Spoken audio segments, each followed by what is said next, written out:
Hello friends, my name is Anne-Marie and today is a great day to learn something new. So let's do that together. My name is Gabe. Friends, welcome to Studio Classroom. You are just in time for day 2 of our article all about Pippi Longstocking. Who is this person, Gabe? A freckle-faced redhead girl, you ought to know. She'll throw your life into a whirl. Whoa, whoa. Should I go on, Anne-Marie? That's okay. Why don't we just talk about what we learned yesterday? Okay, well, one thing we learned is that Pippi Longstocking was my childhood crush. Yes. Oh, but actually from the lesson, what did we learn? Is that she is an orphan who lives in a big house by herself.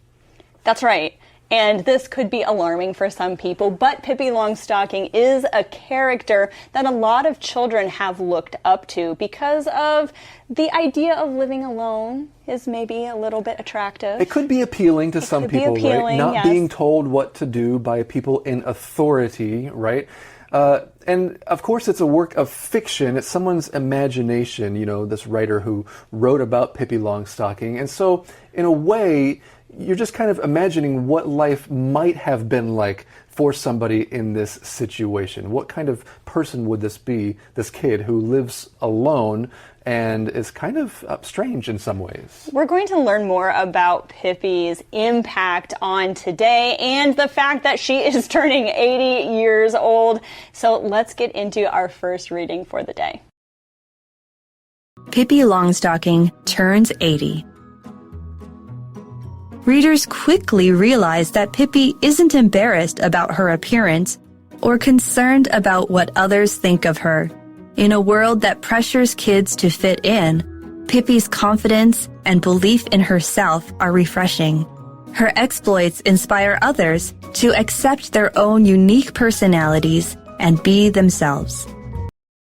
Okay, thank you so much, Jack. Let's get into it, friends. We read, readers quickly realize that Pippi isn't embarrassed about her appearance or concerned about what others think of her. This is such an important thing for kids to learn. Let's talk about that phrase, about what others think of you. Yes, this is the opinion that other people have about you or about someone. For example, she always worries about what others think of her.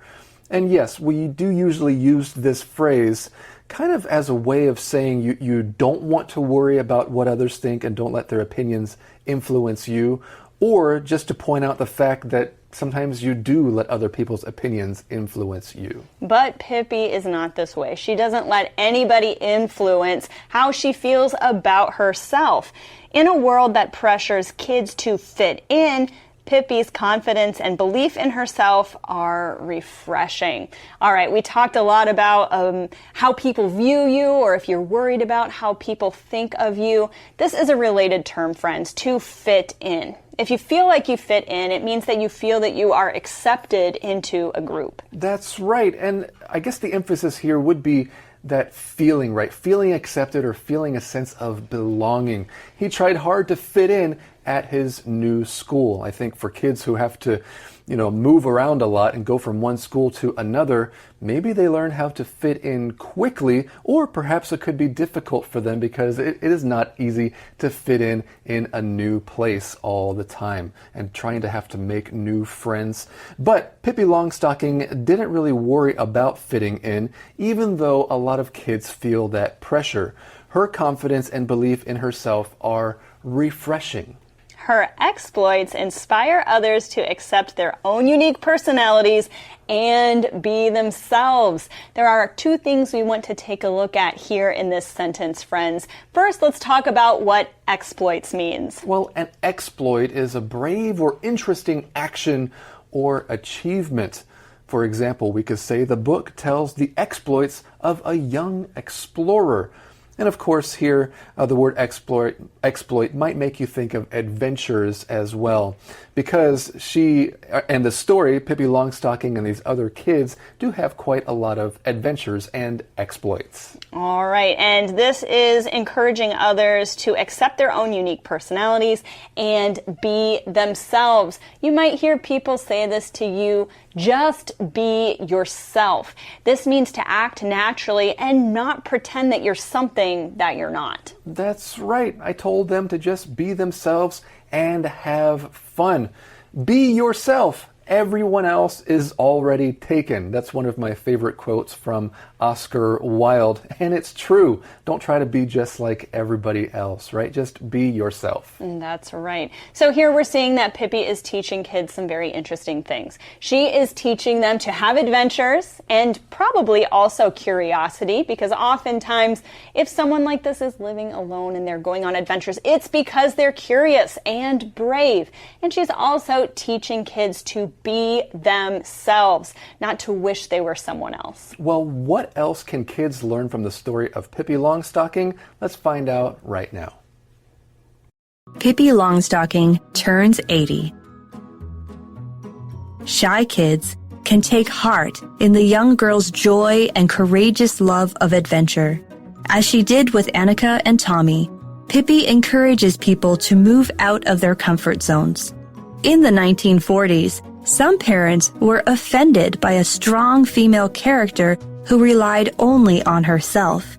Yet today, this is the very message many parents want their children to adopt. What else can we learn from Pippi Longstocking? Well, we read here, shy kids can take heart in the young girl's joy and courageous love of adventure. Take heart. Let's talk about what that means. Yeah, take heart. This means to feel encouraged or hopeful. Take heart. Things will get better soon. Yes, this is a phrase that we can actually say to encourage somebody, not to get discouraged. Take heart. All right, we also see this word joy. Joy is a strong feeling of happiness, and oftentimes it comes with happiness and contentment together. That's right. She felt great joy when her team won. Now, in that sentence that I just shared, that could be a little more like happiness, because happiness is something you feel because something happens, right? And maybe you might feel sad the next minute. But joy is usually longer lasting, and as Anne-Marie said, there's often contentment with joy. We see another word here that we want to talk about, and it's the word courageous. If someone is courageous, it means that they are very, very brave. They're not afraid to do difficult things. That's right. Who is somebody who is very courageous? Are there certain professions? When I think of courage, I think of firefighters. The firefighter was very courageous during the rescue. Okay, let's read on together, friends.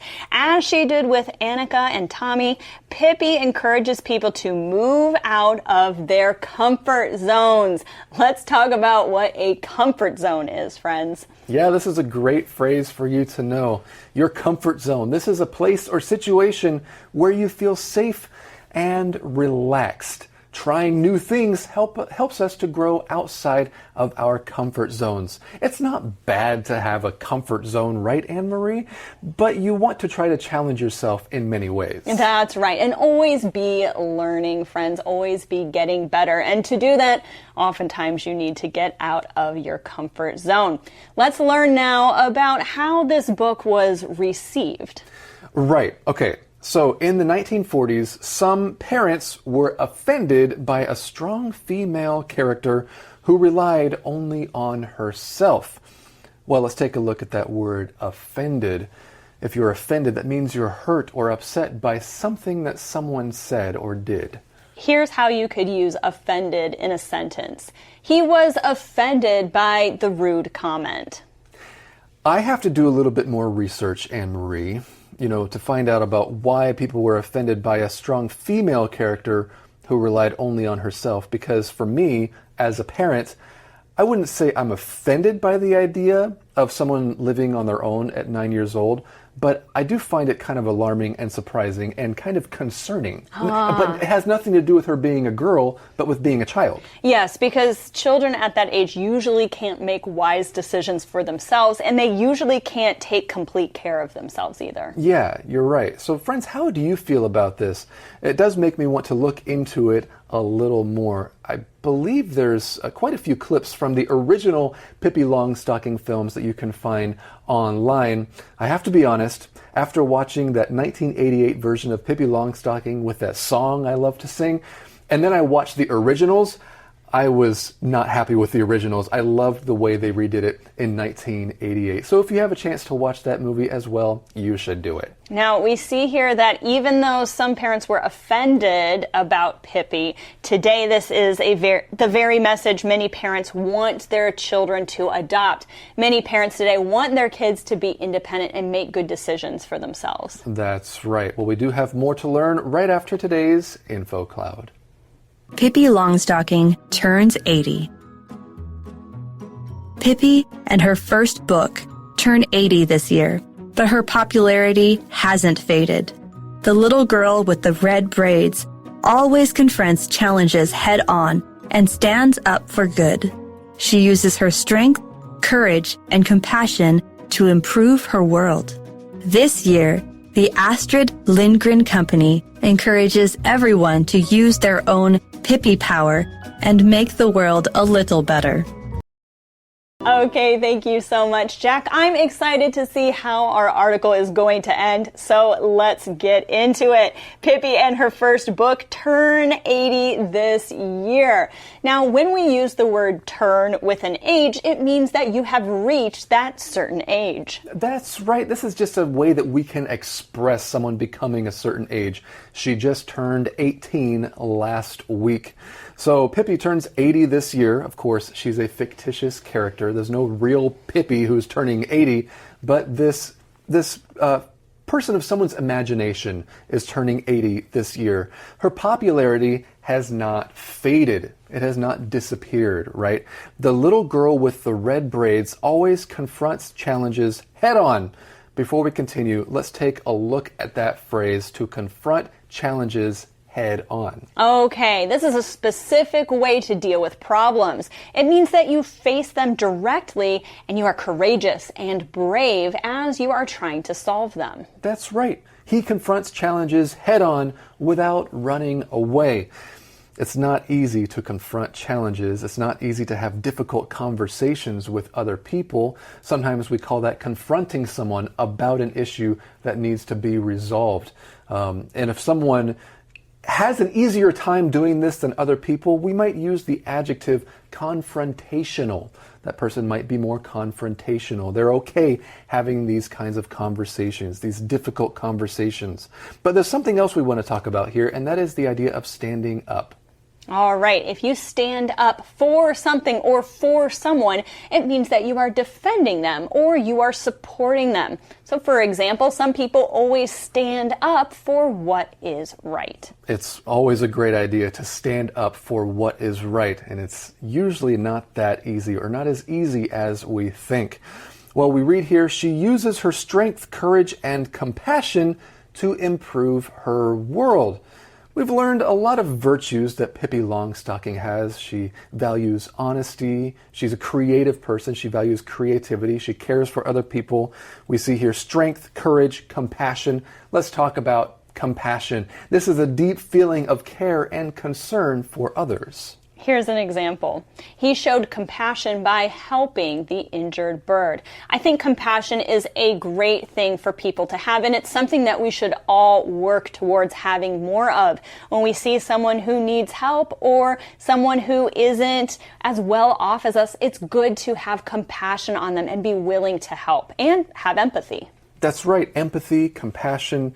You know, this word is a noun. The adjective form is compassionate. We want to be compassionate people. It might make you think of that word passionate. Well, if you're passionate, that means you have passion and a lot of strength and desire to do something. But compassionate really has that idea of caring and empathy. So we read here, this year, the Astrid Lindgren Company encourages everyone to use their own Pippi power and make the world a little better. Pippi power. This is not something that most people know about. This is a term I hadn't heard of before. But I imagine that the idea of Pippi power is this idea of being independent and courageous and standing up for good. That's right. Friends, what do you think of when you think of Pippi power after reading this lesson? Well, right now it is time for today's Fun Fact. As we end our lesson today, I have a question for you, Gabe. Yes. As someone who has really enjoyed the story of Pippi Longstocking for many, many years, do you have anything you want to add that maybe we didn't see in our lesson here? Well, just talking about Pippi Longstocking is what we would say a trip down memory lane. I just remember watching this movie so many times as a kid. But when I was watching it as a kid, I didn't really think about the idea that Pippi was an orphan too much, and maybe that was an important factor in her having these virtues, these characteristics that she has. Oh, it's almost as if the writer made her an orphan so that she could have these virtues. Yeah, but now that I'm reading it again, and I want to do a little more research about this, because I don't know if I necessarily agree that you're going to have better virtues if you have no parents or no authority figure that you're living with. Where did she learn those virtues from? Yeah, I'm not exactly sure. And it's nice that she had those virtues from living alone, but I know that a lot of people wouldn't develop empathy and creativity and whatever else she had just by living alone. I think we are better off together most of the time. I think you're right about that. But what do you think, friends? This is something that you could think about and talk about in English. Well, that's all the time we have for today. My name is Anne-Marie. And my name is Gabe, saying see you next time right here on Studio Classroom.